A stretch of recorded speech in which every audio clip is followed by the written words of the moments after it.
कोई functional group है और इस फंक्शनल ग्रुप के ठीक बगल वाले कार्बन को हम लोग अल्फा कार्बन बोलते हैं, इसके बगल वाले कार्बन को बीटा कार्बन, इसके बगल वाले को गामा, इसके बगल वाले को डेल्टा। यह फंक्शनल ग्रुप के ठीक बगल वाला कार्बन ही अल्फा कार्बन होता है और इस पर जो हाइड्रोजन होता है इसी को अल्फा हाइड्रोजन कहते हैं। अब जल्दी से बता दीजिए कि इस यौगिक में, इस संरचना में कितने अल्फा हाइड्रोजन है?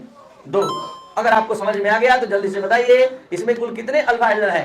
तो जवाब है 0, क्योंकि इसमें तो अल्फा कार्बन ही नहीं है। जब घर ही नहीं है तो छत कहां से? अल्फा कार्बन ही नहीं है, तो यहाँ अल्फा कार्बन नहीं है तो अल्फा हाइड्रोजन के बारे में सोचिए भी नहीं, 0 होगा। अब हम बात करते हैं एसीटोन में कितने अल्फा हाइड्रोजन है। तो एसीटोन में कुल कितने अल्फा हाइड्रोजन है? इधर भी अल्फा कार्बन है, इधर भी है, तो 6 अल्फा हाइड्रोजन है। तो इस तरह से अल्फा हाइड्रोजन का कॉन्सेप्ट क्लियर हुआ। पढ़ रहे टोटोमेरिन। टोटोमेरिन दिखाने का, चलाव्यता दिखाने का सबसे पहला शर्त यही है कि अणु में कम से कम अल्फा हाइड्रोजन होना चाहिए। क्या देख पा रहे हैं? अल्फा हाइड्रोजन है कितना है? 3।